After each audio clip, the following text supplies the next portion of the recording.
I got kicked out because I was doing the Cape Fear Robert De Niro thing. Where I had a big cigar and I was laughing like a maniac. Hesse, can I confess to you that I actually was doing not smoking a big cigar, but I was laughing as hard as Robert De Niro at the end of this movie. Hello, everybody. It's Thursday, April 25th. We've got Movie Sign. It's a movie episode. I feel like a lot of you have been itching for this one, but today we are discussing a dark, ominous warning of what could potentially happen in this country. That's right. What if America fought a civil war? I know it seems crazy and impossible to consider, but I fear, listeners, that we are going down that dark road. And finally, there is a movie that has arrived to wake us up out of our stupor and announce that we must protect journalists and we must heed their warnings of journalism about how bad war truly is. It's Alex Garland's Civil War. Like, it never would have been a good time to make this movie, honestly.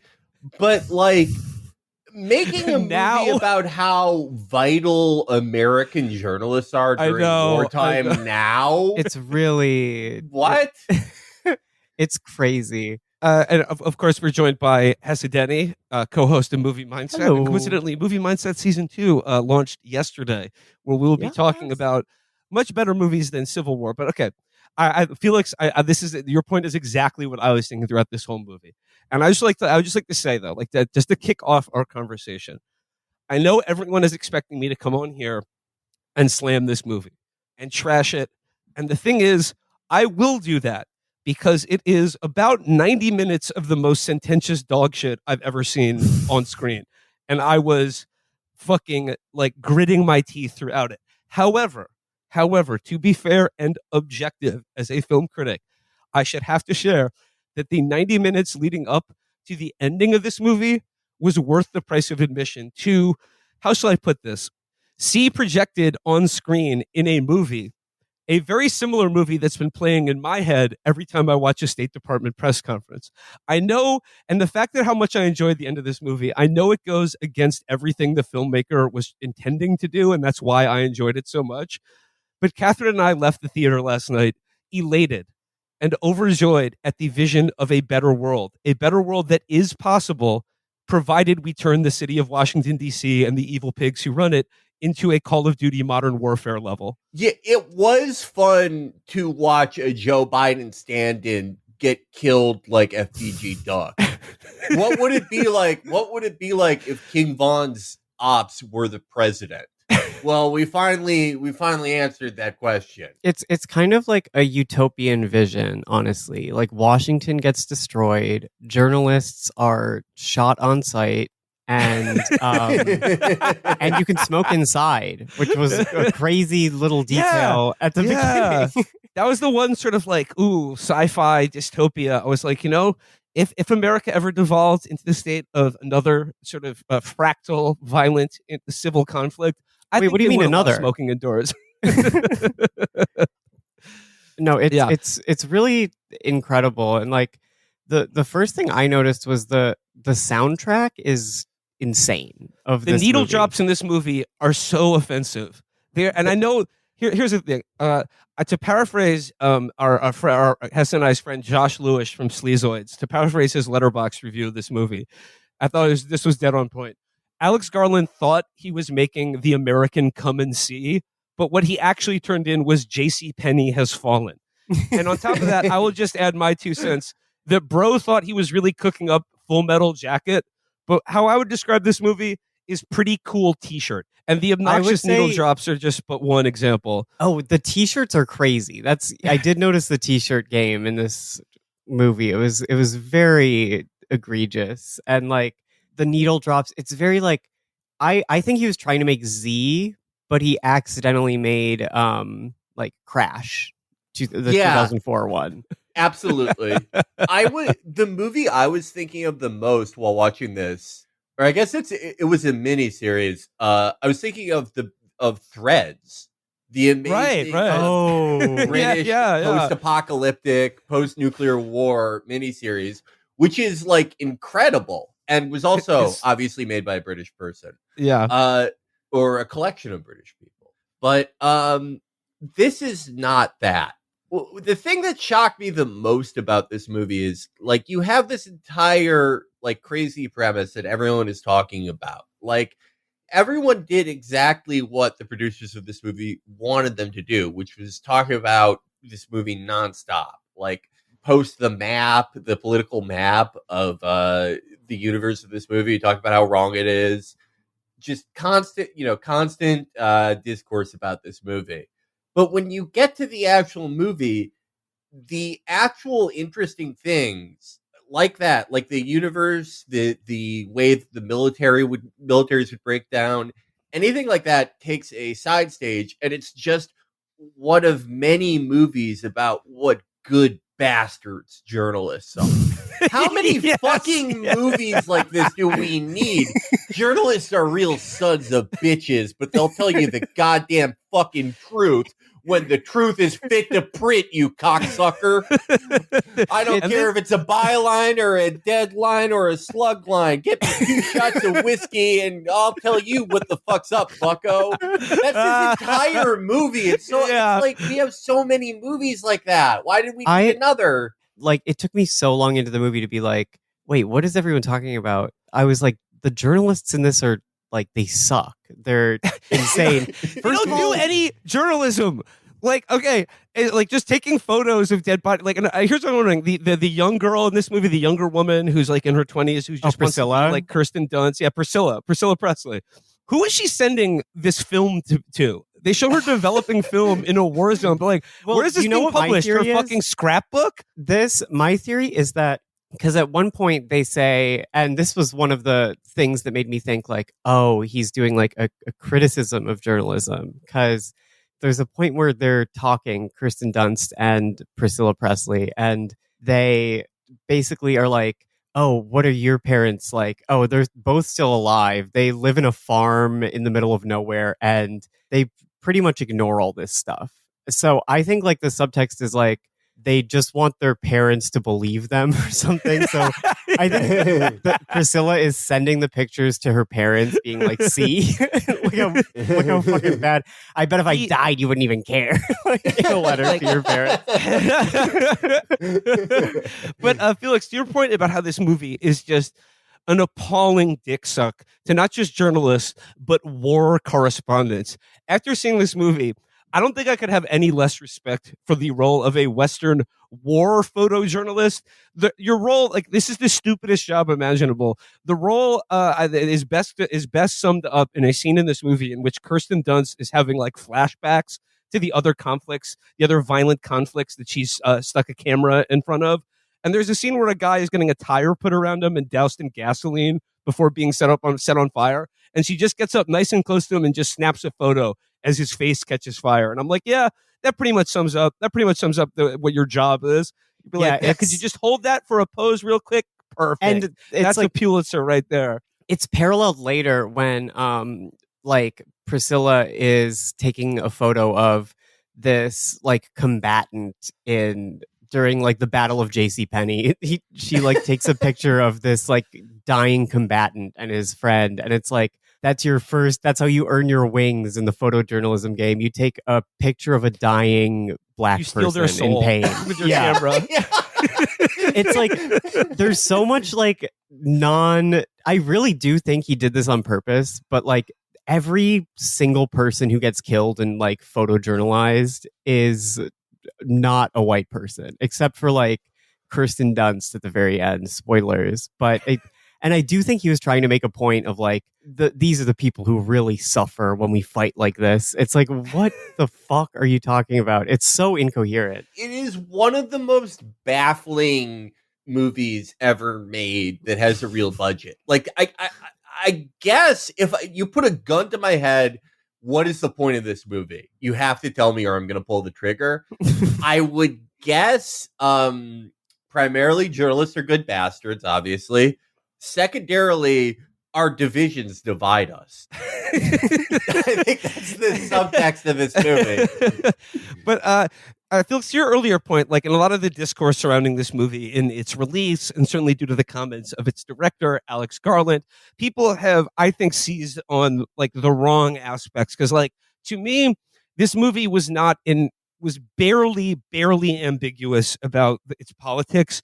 It was very clear to me, if you're watching the movie, the Western forces are the good guys and Ron Swanson's evil fascist federal government are the bad guys. Yeah. And nor do I really care about like the thing everyone latched onto about like, oh, why would Texas and California unite? That blah blah blah. That's so unrealistic. Whatever. It's a movie. I don't care. The element of unreality in this film that struck me as the most discordant in terms of like me just rolling my eyes and doing the jack off motion as watching it is the idea that in a situation like the one this movie depicts, where vast swaths of the country have broken down into like fractal internecine conflict between multiple different state and non-state actors, where mass graves are being filled by like what people who were once your neighbors. The idea that anyone in that conflict would respect your fucking press credentials is ludicrous to me.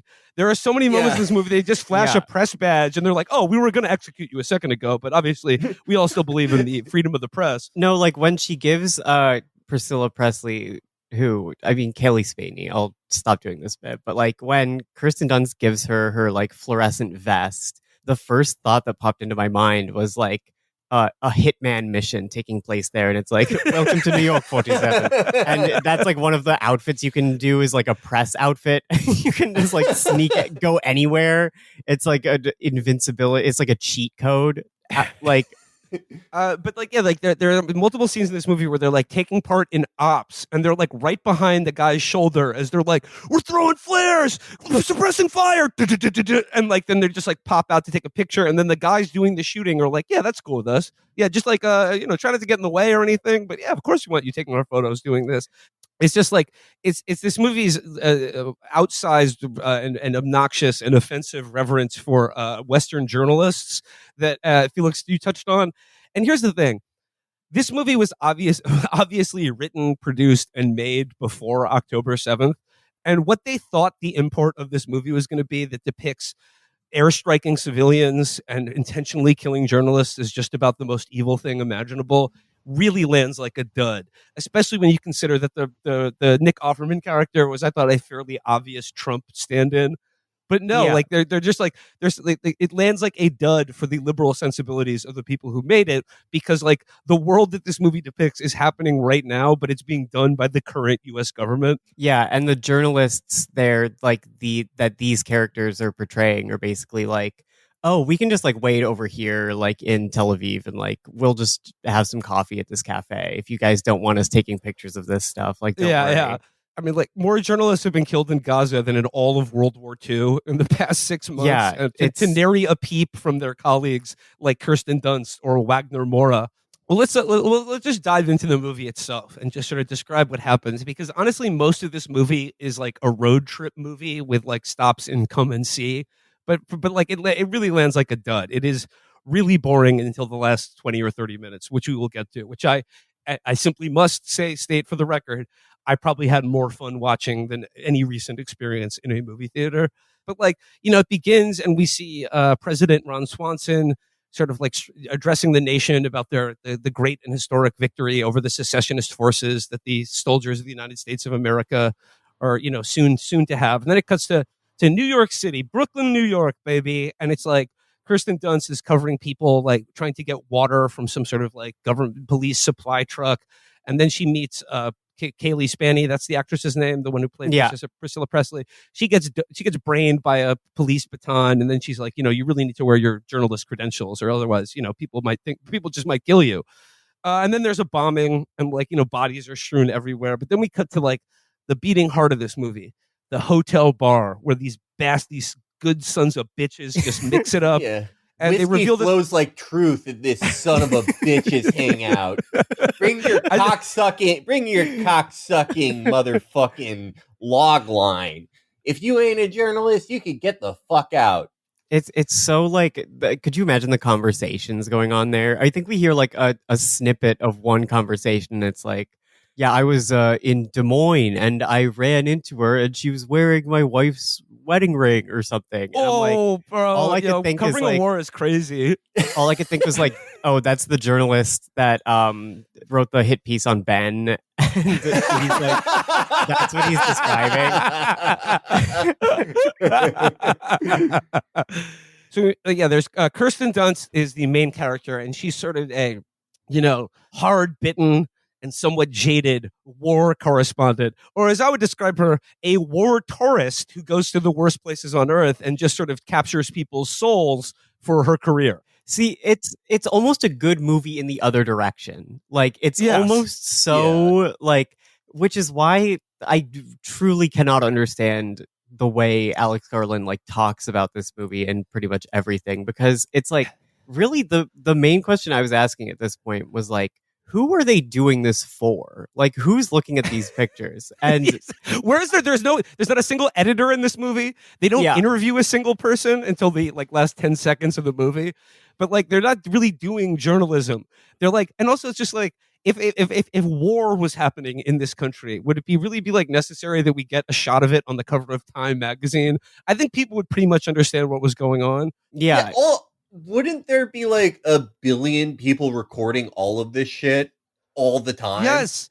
And the fact that they're shooting on film in this movie was a bad, and I guess they had like some explanation for it because like Wi-Fi has gone away because of our, the damage done to the infrastructure by this horrible civil war.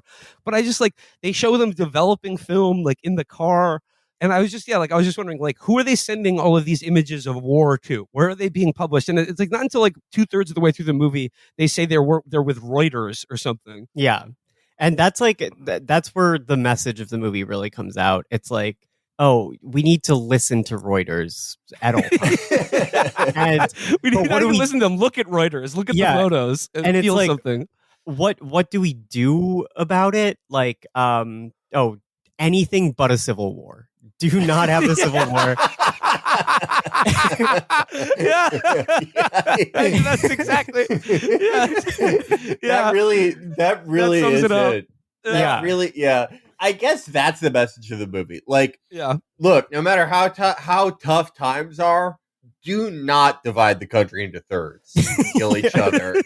I know it seems attractive, but I really think like the thing about California and Texas teaming up, I think it's like intentionally like, but their politics don't align. And I think the brilliant message, you could see Alex Garland like smirking when he was writing this, being like, it doesn't matter. The only politics, because this movie does have politics, but its politics are xenophobia is bad, and so is mass murder and like killing people, and so is a civil war, and a civil war is really bad.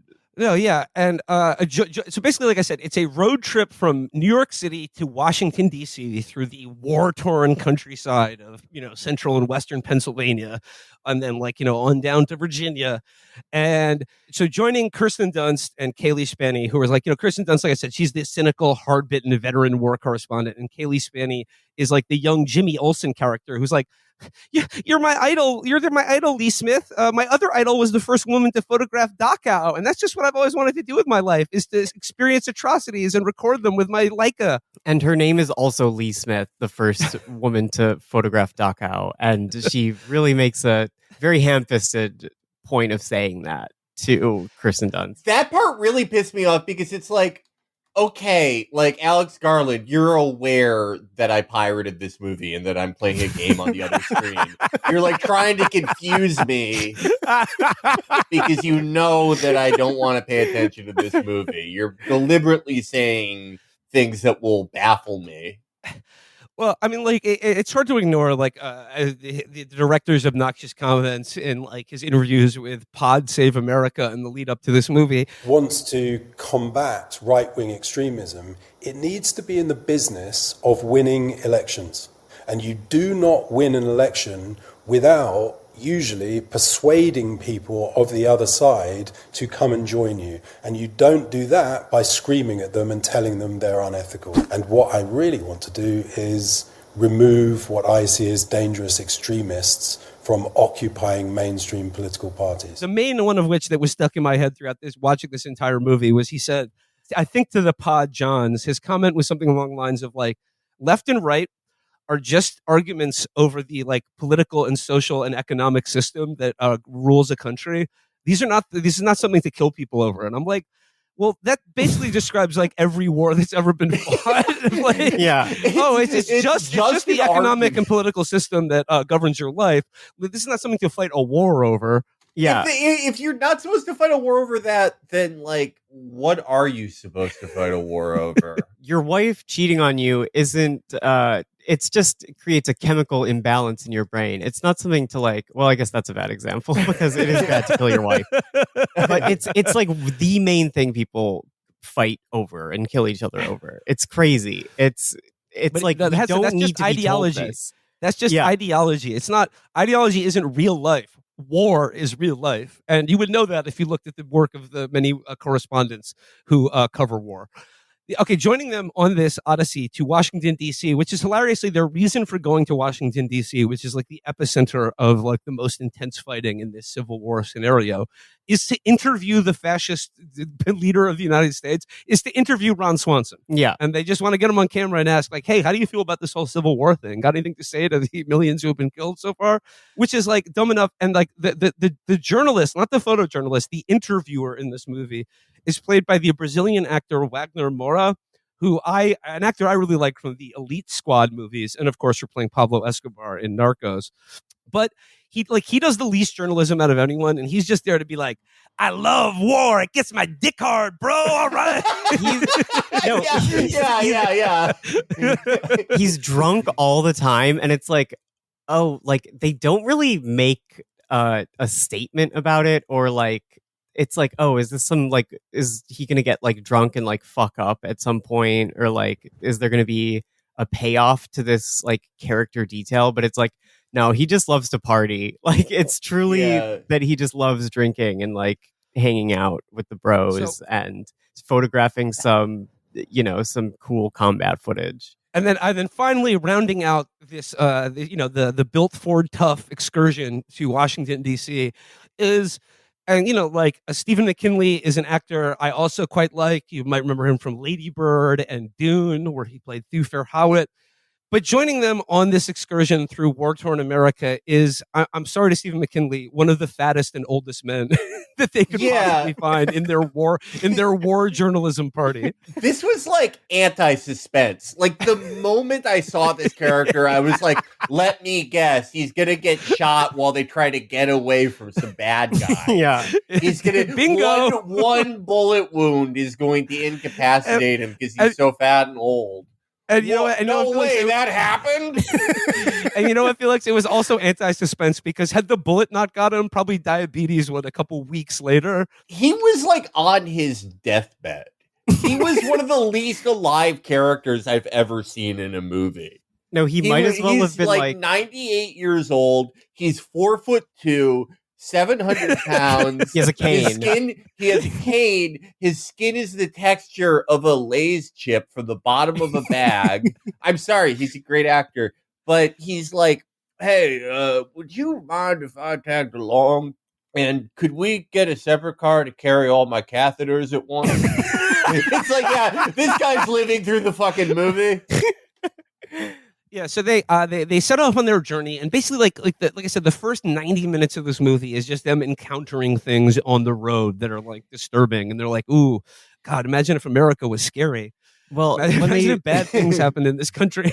Yeah, it's so like, I mean, and when they set off, the needle drop is "Rocket USA" by Suicide. Yep, and it's the one of two Suicide songs used in this movie. It's truly like the soundtrack is so like good in a weird way. Like the opening credits, the opening title needle drop is "Love Fingers" by Silver Apples, which is such a crazy and weird pull that I was like, okay, is he cooking? This is what I found offensive about the needle drops, because they are, two songs by Suicide, a song by De La Soul. It's like very cool music that I think is probably pulled from Alex Garland's like on repeat on Spotify. Oh, absolutely. And I find that so offensive in the context of a war movie that's supposed to be morally serious, because like the contrast I draw is the needle drops in Full Metal Jacket, which are absurd, horrifying, and haunting because they're all like gag songs, like Surfin' Bird and Wooly Bully. They're these like sort of like joke Dr. Demento style songs that, when contrasted with like the horrors of Way City, like that really lands. But in this movie, it's just sort of like oh, look at these disturbing images set to some of my favorite tunes. Because I think like part of the message of the movie is supposed to be like, you people make me sick watching this movie about a civil war. It's like, it's really like, and part of it is like a movie is just like war photography. There's like this hope that you're going to have an image so shocking that it like fixes everyone by like solving waking everything them out of their stupor. And you can't, it's so incoherent because you can't really tell if he thinks that's a real thing that's possible, or if he's like begging us to make that possible, being like, maybe if I load an image of the Civil War with so much meaning that people will like sob when they see it. And it's like the image of, I guess, I mean, we'll get to it at the end, but it doesn't really work. It's spoiler alert. It's not effective. Like, but like this goes back to the thing of like this movie's conception of the media that exists in this like not too distant future is like the media that existed during the Vietnam War. You know, like it was of a completely different era. And like not only do they not really do any journalism in this movie, it's just like, yeah, like I don't know, like it's just like this movie's conception of what like journalists do in war zones seems of like a completely different era. You know how like American Sniper, it was so close yet so far from being like one of the best movies ever made? Because like if you just like turn it a little bit, if you just set it on a few degrees in the other direction, where you make American Sniper about this real guy who was a real sniper who really killed people and was really in special forces, but was also like an insane fucking liar. Yeah. Like one of the craziest liars ever in American public life. They really should have done a New Orleans scene. Yeah. if like American Sniper had just been like truer to life in that aspect, it would have been one of the like best movies ever made. With this movie, I don't know if it would have been one of the best movies ever made, but like if they had meant for the point to be like how craven and shitty like American journalists are, and actually have it so that like, yeah, Wagner Moura is he's too crazy and too much of a bastard, but he never accomplishes anything. They all suck. Like if they had done that, that might have been kind of interesting. But the only aspect this movie ever really goes for anything is with the firefights. And like I've seen a lot of stuff about how realistic the combat in this movie is, but it reminds me of, you know, they say that the worst reason to put something in a story when you're writing is because it really happened. Yeah. You know, it's just like Felix, to your point about like the combat in this movie and the violence in this movie, it's all done in a way that's supposed to be so gutting and disturbing to watch, but really it all just comes across like a video game. And the thing is, like, I keep coming back to Full Metal Jacket, which is a movie that is in many ways less violent than this one. But the violence in that movie really disturbs and horrifies you. Like, or it just like it exists in an alien moral universe. Whereas this movie, it's just like, I could not take any of it seriously. As atrocity after atrocity piles up. Like in the first one they encounter, is that they're like trying to buy gas from some local militia. And then Kaylee Spaney sort of wanders off to see their sort of frontier justice for looters of these like two men who are like handcuffed to a ceiling, just slowly dying. And then at one point, one of the militia members with like an AR-15 is like, hey, we've been trying to decide what to do with these guys for weeks. I used to go to high school with this guy. What do you think we should do? Should we let him go or just shoot him right now? And she just sort of freezes and is like, And then Kirsten Dunst just comes in and is just like, we're journalists. We don't intervene. So we're journalists. Kill the motherfucker if you want. Doesn't matter to us. Violate the Prime Directive. Yeah, they will not violate the Prime Directive. And in the car, she's like, they probably would have killed him anyway. But to me, like, when someone asks you, should I kill this man in front of you or not? I would just simply say, yeah, don't do that. Yeah. I would say probably, I was like, if you're asking me, even as a joke, I would just say, yeah, don't execute this like handcuffed man in front of me right now. But if she had intervened, that would have ruined the integrity of the one news source. Of the Reuters Photojournalism Bureau. Yeah. Yeah. The one news source left in America, Jesse Singles Substack. Yeah. That's the one. That's where they're sending all of these horrifying photos to. They're like, we don't know why. It's the only one left. It's Jesse Signal and Matt Iglesias' slow boring. Guys, during the Civil War, the DIY HRT has gone through the roof, and we really need to talk about how there's no, no, but this scene is really where I started to think maybe a Civil War would be bad. I really was starting to think that at this scene. And it is funny that that's like the primary message of this movie in like one of the only countries where the Civil War was good. That's such a good point. That's such a good point. Yeah. But Hesse, what were they really fighting over in the original Civil War? But an ideology about how best to, govern the social economic fabric of American life. I mean, I think it was wrong of them to do that. Yeah, they should have fought it over like who gets to take the first war photos ever. Something really important. Well, but that gets into it, I think, is like some of the psychology of the director and the audience of this movie, which is like, I really don't think like psychologically this movie is really concerned about or cares about like, will America have another civil war? I think it is all about purging the Anglo mind of our guilt about all the shit we do to the rest of the world. And they're like, and then we should be like, oh, wouldn't that be bad if it happened to us? But also the fact that this movie is directed by a British person, I think he just wants to have the War of 1812 over again. I think this is like a covert wish fulfillment to see America destroyed, which if he had been honest about that, and that's certainly how I interpreted the ending of the movie and enjoyed it thoroughly, this movie could have been a lot better if it was willing to be, I don't know, less morally fucking just weighted and, just sort of like sententious in its tone, that it leaned into the fantasy of like, yes, we would like to see the America destroyed.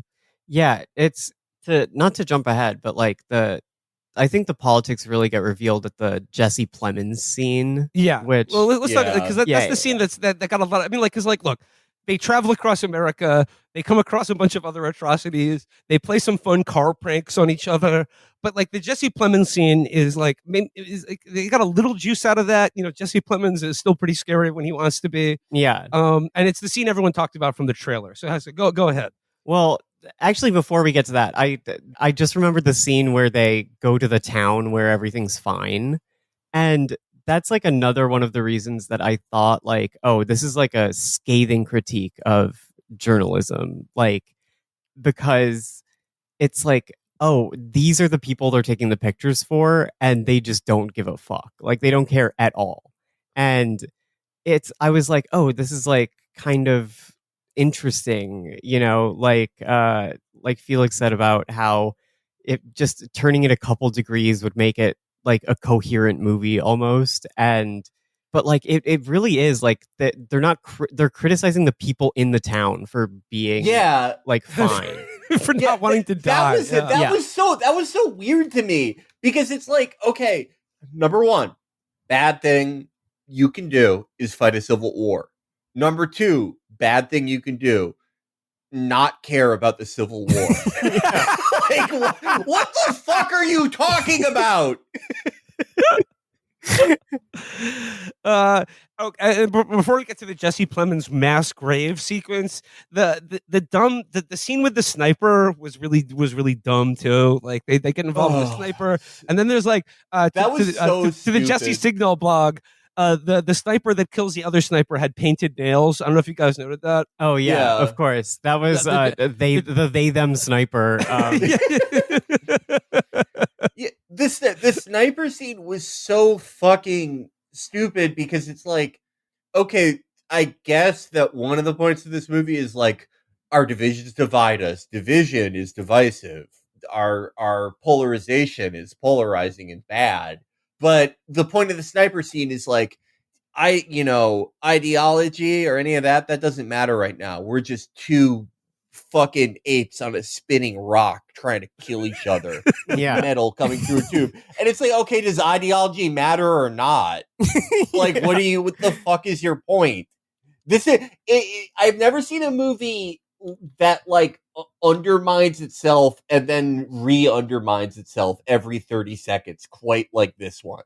It kind of reminds me weirdly of Far Cry 2 in that like there will just be like soldiers fighting and any soldier you see will kill you, even though there are two factions and you do missions for them sometimes. It's like, it actually reminds me more of like Far Cry 5 because it's like there's a religious like death cult, in America. And it's like in that movie, the religious death cult is a multicultural, gender diverse, like group, and it's like, what do they believe? Like, what the fuck is going on?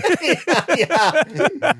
Like, are they racist or are they less racist than the rest of the world? Because it seems like I might be kind of rooting for them to win, and I feel like that's like the point of, like I said, like of uniting Texas and California, of being like, oh, you can't tell because every side has bad eggs. And it's like, what the fuck? What? It's like, if every side is bad, then like, who cares? Kind of like, yeah. Like, who are you taking these why pictures is for? This bad? Yeah. Soldier kills man. Like, it's so, those are the articles they're writing. Like, after Jesse Plemens does that thing that like kills their two friends that like they just meet, and they meet the friends, and the friends are like, oh, here are our full names. I hope we don't die in the next scene. Like Jesse Plemons executes their friends because they're Chinese, and they literally don't even bother to find out which side he's on before they run away. Hesse, like this is where, like, again, like I understand people's frustration with the lack of any clear like who is doing like the killing here. It's just guys in uniforms doing atrocities, and like in that scene in particular where Jesse Plemons is dumping lye into a mass grave with like hundreds of civilians. Another point that the directors of this movie, another parallel that they probably didn't want to draw to the current administration. Yeah. But like, and it's like it's played up like they're sort of like scary, like, I don't know, like racist, like mass murderers or whatever. But like, you're like, okay, are they, what side are they on? And then the thing from the trailer where Jesse Plemons goes, they're like, we're Americans. And he goes, yeah, but what kind of Americans? They don't even answer that question. Like, he makes them at gunpoint say what state they're from. And they're like, Colorado, Missouri. And then he's like, yeah, okay, cool. And I'm like, wait, what side are they on? Like, I kept waiting for him to pull the trigger. And then like the Chinese guy, he's like, where are you from? And he's like, Hong Kong. And then he just shoots him dead immediately. I'm like, I'm sorry, I thought this was the American Civil War Part 2. Yeah. Why the fuck would he care that I thought he was going to kill them for being from Colorado or something, not being from fucking Hong Kong. No, the Brazilian journalist is like, I'm from Florida, which is on another team in the Civil War. Yeah. It's really like, it's so insane. It's like the messages of this movie, like, don't start a civil war, don't hate people just because they're Chinese, like, don't don't kill a bunch of civilians. Like, war journalists are so good because they take pictures, and it really is like so interesting to have the only kind of like real political thing in your movie be like, oh, xenophobia is bad, and just be like, but everyone is equally xenophobic. So again, it's like, just listen to Reuters, don't start a civil war, everything will be fine. It reminds me of like if you made a movie out of the Robert Byrd white N-word speech. It's the same ideology, the same incoherence, just nothingness. And right after the Jesse Plemons scene, where the Stephen McKinley character, he sort of hangs back because he's 80 years old and morbidly obese. He saves them by hitting Jesse Plemons with their car. But then he gets shot in the getaway attempt, per Felix's dead-on prediction that happened 40 minutes ago in this movie. Yeah. But like the next scene, Wagner Moura's character, Mr. War Taurus, Mr. War Junkie, is just screaming to himself. He's like, I can't believe something this bad happened in a fucking war. And then like the two Chinese guys who were executed in front of him, in the next scene, he's talking to another journalist and they're like, we heard what happened. And he's like, yeah, the Stephen McKinley character died. I can't believe they killed him. It's like, what about the other two Chinese guys? Like, what the fuck? What the fuck?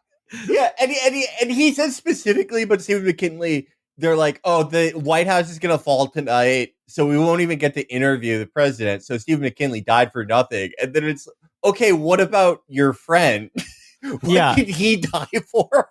No, or you just completely being forgotten? Chinese. Yeah. Yeah. No, and it's that's so a better crazy. cause to die for, I guess. Yeah. No, but this is when I got up to have a cigarette when I was watching the movie, because I got so I was like, this is so fucking stupid. But the Brazilian journalist guy is they get to the Western Forces a base camp, and it cuts to the Brazilian journalist guy, and he's describing what just happened to a soldier. He's like, we just saw a bunch of people with I don't want to cause a scene or anything, but there was a mass grave back there, and there's guys filling it. And Kirsten Dunst is nah, she doesn't need to hear this. And it cuts to the soldier he's talking to, and she's also Chinese. And it's Alex Garland was like, this is gonna blow their mind, this reverse shot of you know, of I don't even know what point he was trying to make, but it was intentional of being oh, he can't even describe to this woman what just happened. And Kirsten Dunst is like, let's not do journalism here, let's not describe what just happened to anyone. They have to buy the newspaper or something. It's so baffling. It scrambled my brain. I got up and I went to have a cigarette, and then they didn't let me back into the theater because it was 12:30, and I was just oh, I was just in a movie. Can I go back and finish it? And the lady was like, no, sorry. I was like, all right. And then I finished the cam rip at home. I was, And there's a scene right after they arrive in Charlottesville, Virginia, by the way. And believe me, Charlottesville is a name that gets checked a half dozen times in this movie, and my eyes rolled out of my head each fucking time. But they sort of link up with the Western forces, who are on the outskirts of DC. It's all but a few token diehard opposition left in the city. The White House will fall. And this is right after the Jesse Plemens scene, in which Kaylee Spaney, a 22-year-old, young war reporter, was made to kneel by a mass grave and nearly put in it. Well, actually, she does fall in it and has to crawl out of it. Yeah. And then Kirsten Dunst is talking to her, and she's like, yeah, I was pretty bad, right? And she's like, I know. I've never been more afraid than I was out there, but I've also never felt more alive. And that was the line in which I think any thread of moral seriousness in this movie was completely obliterated, because it's just I'm supposed to care about these people when they are just war is horrible, but it does give you sort of an authentic life experience that can't be replicated anywhere else. And I'm like, this is your job? Fuck off. Yeah, we're supposed to love these characters because they're the only measure of objective truth left in this world. But all this seems to be for them is a journey of self-actualization. Nothing else. It's just a chance to get away from the boring farm or whatever. The end of this movie is that Kirsten Dunst's character has to pass along the war correspondent gene. She has to pass along the war correspondent talisman of courage and bravery and photography to Kaylee Spaney. And she has to do that by giving her life so that Kaylee Spaney can go on to be her in the future. And then, just keep this, just pay it forward. Just pay forward the war corresponding. And now, okay, at this point, I think we should get to what I have advertised as probably the most gleeful experience I've had in a movie theater of the last year or so, which is the climax of this movie, the last 20 or 30 minutes, which I know Alex Garland wanted this to play like Way City and Full Metal Jacket. But as I said, what I saw on screen was one of the funniest and most entertaining sequences of film that I've encountered in recent memory. That was a video game in which we were I can't tell you how much Catherine and I were laughing when to see monuments in Washington, D.C. get destroyed. And then best of all, to see, like I said, the press flax of the evil government just get scoped. That was awesome. That was worth all the time I spent torrenting this. Yeah. That was awesome. I love that. Where she's such a dumbass. There are 4 Secret Service agents left, and she's like, okay, I'm going to negotiate the safe passage of the president. And it's what negotiation? you're done. This is you're done. The Fuhrer bunker. You're dead. And then they just fucking pop her. It's awesome. Okay. The coolest scene is like they're right outside, like the Western forces are like right outside the White House gates. And like Kirsten Dunst and Wagner Moura and Kaylee Spaney are like over their shoulder. They're like crouching behind a concrete divider as like a 50 cal machine gun just spits bullets into like the defense of the White House. And then like they think the president, they're like the presidential motorcade, the Beast, the heavily armored presidential limousine. They're like, they're making a run for it. And this convoy of like armored cars just like tear out of the White House and then just get shot to shit outside on the street by like Humvees and tanks. And then at one point, there's like a woman in a suit stumbles out of one of the fucking the presidential limousines and just gets brat. And I was like, and like the fact that I know that like Alex Garland is like in his head, did he think that this was going to be like a traumatic sequence? Because to me, it was one of the most life-affirming. I was just like, yes, this is how the Newsom Imperium starts. California, yes, you must invade Washington, D.C. You must raze it to the ground like the British did in 1812. And I got to say, I'm going to preface this by saying, in a movie, in the video game, this is an episode reviewing a movie, but in the scene where they're in the West Wing and they're just like, prah, prah, we're throwing smoke, suppressing fire, and just like, you see the staff of the Nick Offerman administration just get riddled with bullets and domed one after the other. I was just saying under my breath, Matthew Miller, Anthony Blinken, John Kirby. Yeah. It's so And cool. I must stress again, in a movie, in my head, not in reality, there is a difference between violence in a movie and violence in my imagination. If he wanted to make the best movie ever, again, he was so close.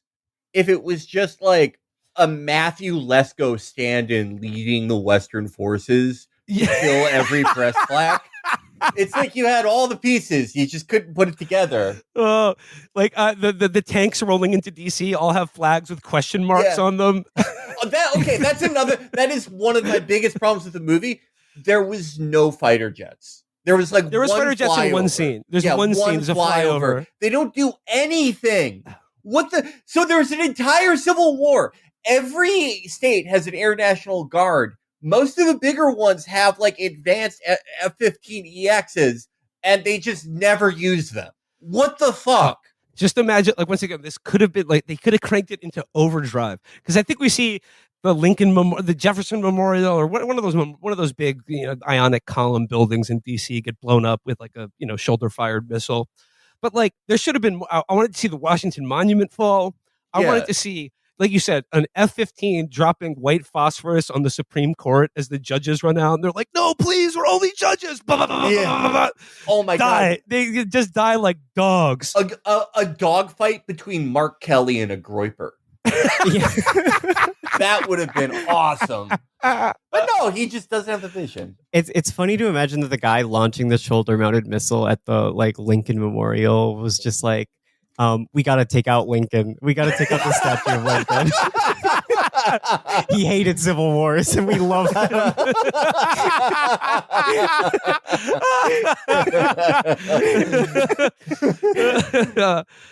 No, but like seeing the presidential limousine get riddled with 50 caliber bullets, seeing the people inside of it crawl out like rats and be shot like dogs in the street, this movie filled, again, like in a movie where like the central message is supposed to be America, do not do this. I left the theater vibrating with bloodlust. And I was like, yes, kill the dogs, chop the tall trees in Washington, D.C. It really makes me think of like Alex Garland when January 6th happened. He was like acting like it was 9/11 and he was watching it on TV. Oh, for sure. Like, oh my God, I can't believe it. They've breached the doors of the Capitol building, and it really is like, oh yeah, you don't think January 6th was a big deal? What about this? Like, this is what happened. But eventually they fight their way into the White House itself, which is being defended by a cadre of like a half dozen Secret Service agents, which is another thing that I think is really funny. Because like, once again, it's sort of, I don't know. I really feel like they probably would have gone home or just surrendered. I mean, come on. Yeah.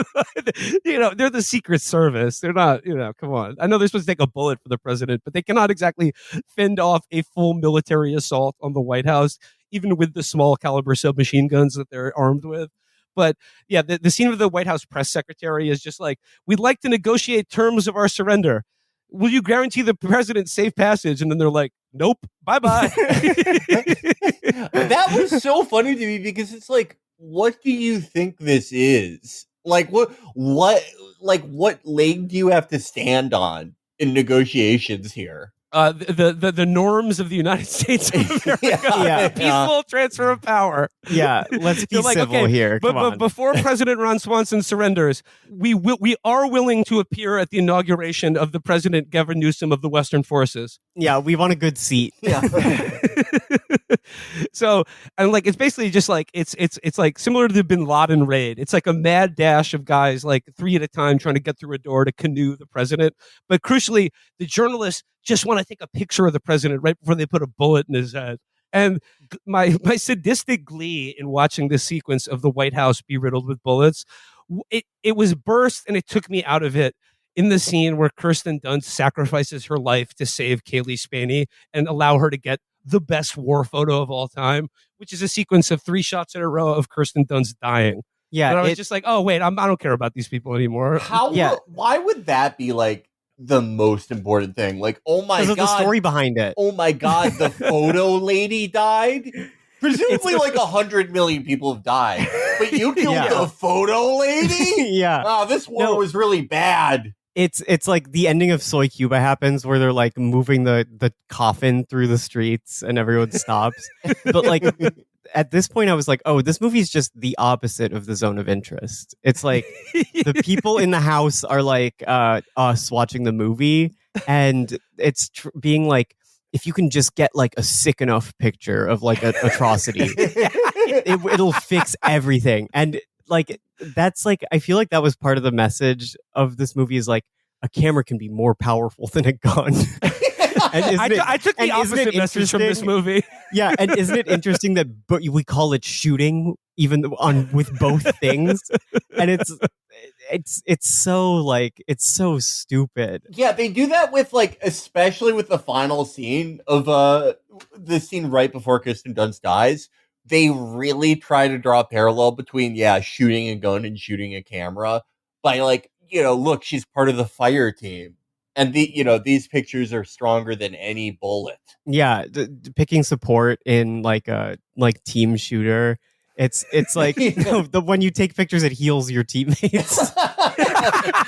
I can't wait for it gives them a perception buff. Yeah, I can't wait for the Civil War Valorant crossover where they introduce Kirsten Dunst's character to that game. When you're in the lobby, it's like, guys, we can't all be we need a combat soldier. We need at least one. Hey, you got to be the journalist last time. Not fair. It's the most sought after class. and the way, and like, because like, in the assault on the White House, which I gotta say, this is a genre of movies I'm a fan of. Obviously, Olympus Has Fallen with Gerard Butler, one of my favorite movies. White House Down, not so great. But I got to say, the White House sequence in this movie, I think, really ups the game. And I'm willing to give Alex Garland credit for that, even if it's not entirely what he intended. But like, they're like shooting it out in the hallways of the West Wing, Just be like, hey, a couple months ago they were doing a walk and talk here. Now they're doing a shoot and kill. and like Kaylee Spaney's character, to get the perfect shot, like gets way out in the middle of the hallway with no cover, just to like take a stupid picture. And of an empty hallway, because there's no one in it at that point. What was the point of that scene? To symbolize that her character is stupid? Yeah. And Kirsten Dunst pushes her out of the way and gets shot and is killed. And like, but not before Kaylee Spaney from the ground takes like 3 shots of her dying. Like, Robert Capa in the Spanish Civil War. This is another scene that I was like, very similarly to the old guy dying. There's an earlier scene where Kaylee Spaney asks Kirsten Dunst, like, if I died and got shot, would you take a picture of me and like put it in the Atlantic? And she's just like, yeah, and that's my pledge to you. Okay, so that's how Kirsten Dunst is gonna die. Like, obviously, yeah. And lo and behold, it is. But the picture isn't even good. It's like a bad picture. Yeah. It looks like she tripped in the Yeah, picture. it really it's mostly the ceiling and earlier. I don't know if you remember this, but earlier in the movie, when they're like in the town that the war is seemingly untouched, they like go to some like odds and end shops, and like she tries on a dress and feels like a woman again. So it feels like a human being. And Keely Spinney's like, "Can I take your photo?" And because she's a photojournalist, she feels very uncomfortable. Like, oh, like I should be the one taking the photos. I'm not comfortable being photographed myself. So what she does is she tells them, "You look beautiful." She tells Kirsten Dunst, "You look beautiful when you smile." And then right as she smiles, she takes the photo. It's like the classic people before and after they're told they're beautiful, and you see them light up. And then at the end of the movie, it's just like the same thing, except it's a bullet. Yeah, So like people before and after they told they're going to be shot. Yeah. Do you think that like part of this I felt like this was the entire like passing of the torch thing. It's something that you see in a lot of movies that are like this, that feature like like a 45-year-old woman lead, where there's like a subtext of like, well, like this woman like never had kids, so she pretty much ruined her life. But we're gonna kill her, and like her role is gonna be given to a younger woman who presumably can like not be a loser like this bitch. Yeah, Like, it's this. The subtext is like, all right, let's get to move on. We got to get you out of the way. We Like, need to get this old bitch out of here. there needs to be a new woman. The end of the movie should have been like a newspaper headline that says "Civil War over," and then just like right under it in like a slightly lower column, "New woman discovered." No, and then role of national woman passes from Kirsten Dunst to Kaylee Spinney. And there's the picture is like in the lower corner. You can see like 10 women after being told they're beautiful. It's the first picture of Kirsten Dunst from earlier. But of course, the denouement of this film is when they actually get into the Oval Office itself to find Nick Offerman cowering under the Resolute desk. Yeah, this is like, when the camera up I was watching stopped, and so I don't know what happens from this point forward. All right, Hesse, let me fill you in. So, like, the Western Alliance forces storm into the Oval Office and find, the evil president who's killed millions, like cowering beneath his desk like a dog. And then, like, they've made it clear that like this is the Führer bunker. First one that gets a gun to his head can pull the trigger and be a legend. And he's just like cowering on the floor. And further into this movie's politics, it's very clear that the person who kills him is a woman of color who is leading the assault on the White House. But right before they kill him, Wagner Moura busts in and goes, "Wait, not yet. I need to get a quote." And then he's like, "Mr. President, your thoughts on this?" And Nick Offerman's like, please don't let them kill me. And he goes, "That'll do." And then they kill him like a dog. And then the movie ends to the tune "Dream Baby Dream" by Suicide. And Catherine and I were pumping our fists in the air going, yes, dream the impossible dream. A better world is out there. It is possible if we're willing to fight for it. It's so like funny to hear that, because it's like, it makes me think that he did this on purpose, even though I know he didn't, because of the way he talks about this movie in interviews and shit. But like, it's so crazy that the whole mission that the movie is based around is to get the quote like, "I think I shit myself." Right before he gets shot in the head. He lost his two best friends to get that. Yeah. Like presumably his like two only friends. Yes. I just like, of course, I should make clear, I only endorse violence in movies and not in reality. But of course, like, as you were leaving the theater, Catherine and I were just killing ourselves imagining that final scene, but in the Joe Biden White House, where there's like an ongoing firefight in the White West Wing, but he's just wandering around with like an ice cream or like milk and cookies, just being like, "I'll tell you what, Jack, someone turn the lights back on in here. What's going on?" God! Just my God! There's just like a bullet goes through his milk glass, and he's like, "What the heck, buddy?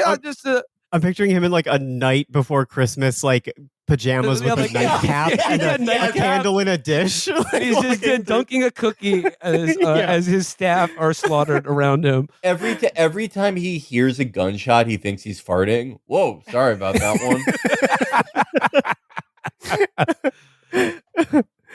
It would suck so much to be like a secret. I know it's their job and shit. They probably kind of like it when this happens, but like, imagine dying for Joe Biden. That sucks so much. It's like I really think the creme de la creme of Secret Service is like finding like is being on the counterfeit money team. I feel like that's got to be the way funner one. Yeah. They should have had Clint Eastwood play the president in this movie. That would have been way better than Nick Offerman. It would have been really funny if it was Clint Eastwood. And it's like, and they did, and like you didn't see him throughout the entire movie, and then it's just like 93-year-old Clint in the final scene being like, "Please don't let them kill me." His last words are, "I don't feel very lucky." So I mean, like I said, the movie was pretentious dog shit that I hated until the last 30 minutes, and I got to give him credit for making me leave a movie theater really feeling something. Yeah, it turned into the feel-good movie of the year. Like, to be honest.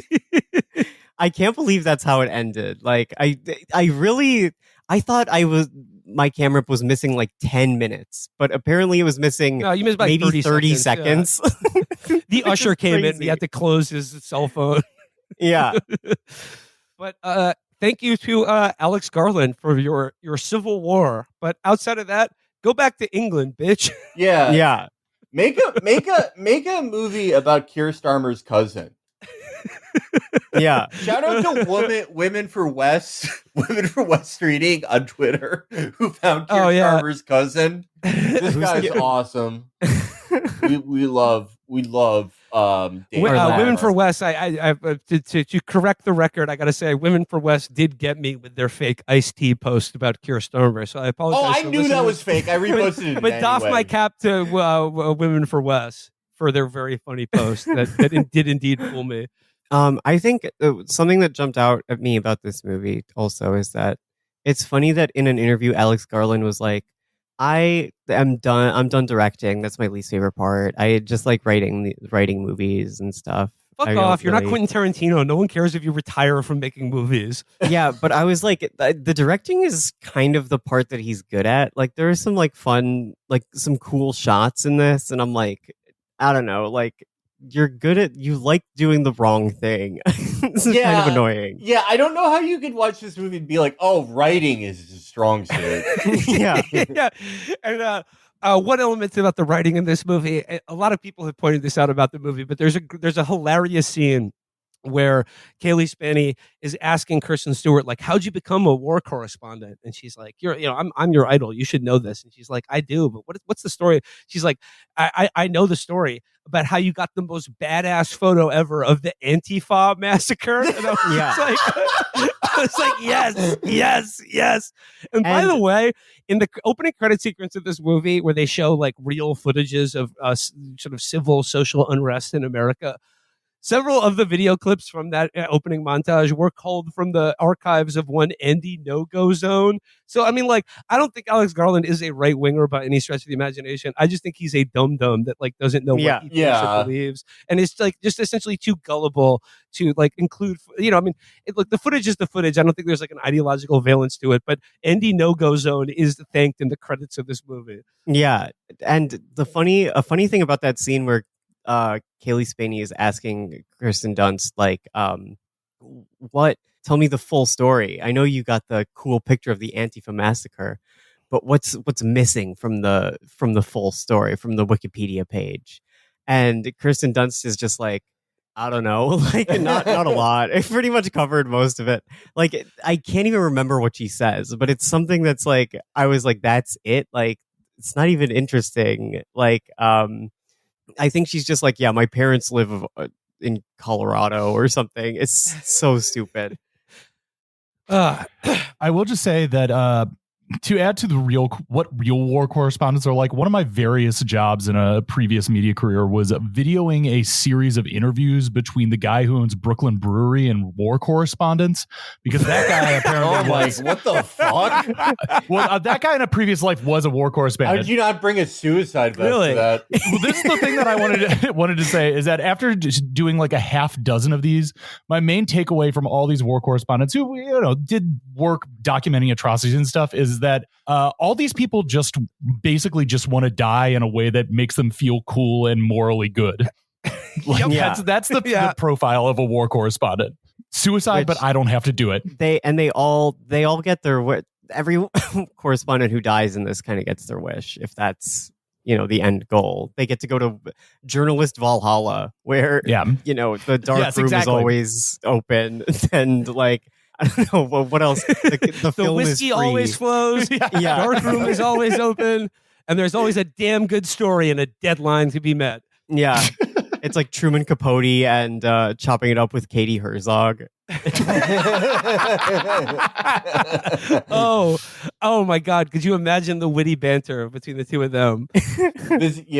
Maybe that'll be on the DVD. Like there'll be a post-credit scene where Alex Garland uses AI to redo the dogs playing poker thing, but it's journalists playing poker, and it's called Bastards in Heaven. Bastards in Heaven.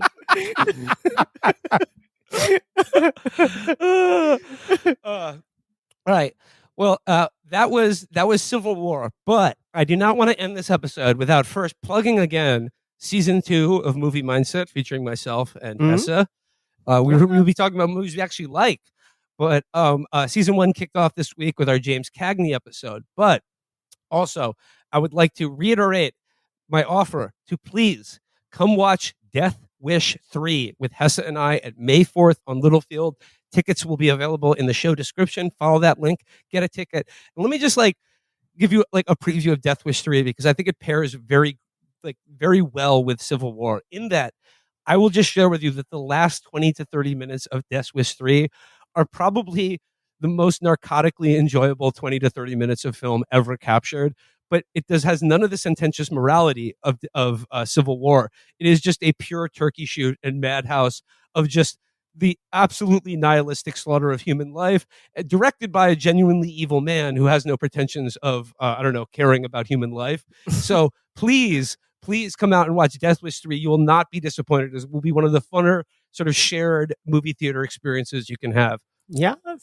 I guess that does it for us and the Civil War. Don't do it. There's nothing civil about war, folks. Oh my God, Hesse!